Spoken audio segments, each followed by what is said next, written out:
एका गृहिणीचं मनोगत. भांडी घासता घासता सहज मनात आलं, ती रखुमाई 28 युग विटेवर उभी आहे. साऱ्या जगाचा संसार सांभाळतीये.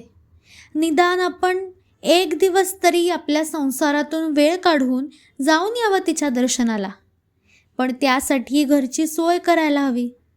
म्हणून म्हणलं सासूबाईंना आधी विचारावं.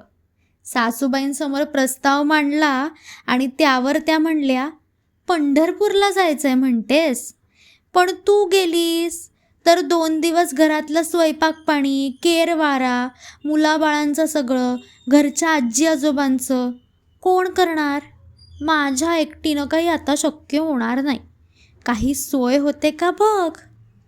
अरेच्छा, आता ठरवलं की थेट जायचं त्या आजी सासूबाईंकडेच. पंढरीचं नाव घेतलं की आजी 100% हो म्हणणार. पण प्रस्ताव ऐकून आजी म्हणल्या, वा वा, पंढरीला जायचंय, छान छान. पण अगं, माझ्या औषध पाण्याचं दुसऱ्या कोणाला जमत नाही ग तुझ्याशिवाय. भलतीच गोळी भलत्याच वेळेला दिली तर ते कोण बघणार? त्याची काही सोय होते का बघ.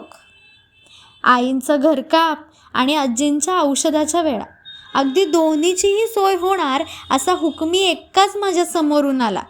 आमच्या घरकामाला येणाऱ्या मावशींना सगळ्या सूचना देऊन मी सांगणार, इतक्यात मावशीच मला म्हणल्या, ताई मी की नाही 4 दिवस पंढरीला जाते, तेवढी सुट्टी मिळेल ना मला? अरे रे, झालं. म्हणलं काही हरकत नाही, आपलं म्हणणं कधीच खाली पडणार नाही असा एक हुकमाचा राजा आहेच की अजून आपल्याकडे. म्हणून अहोंकडे गेले.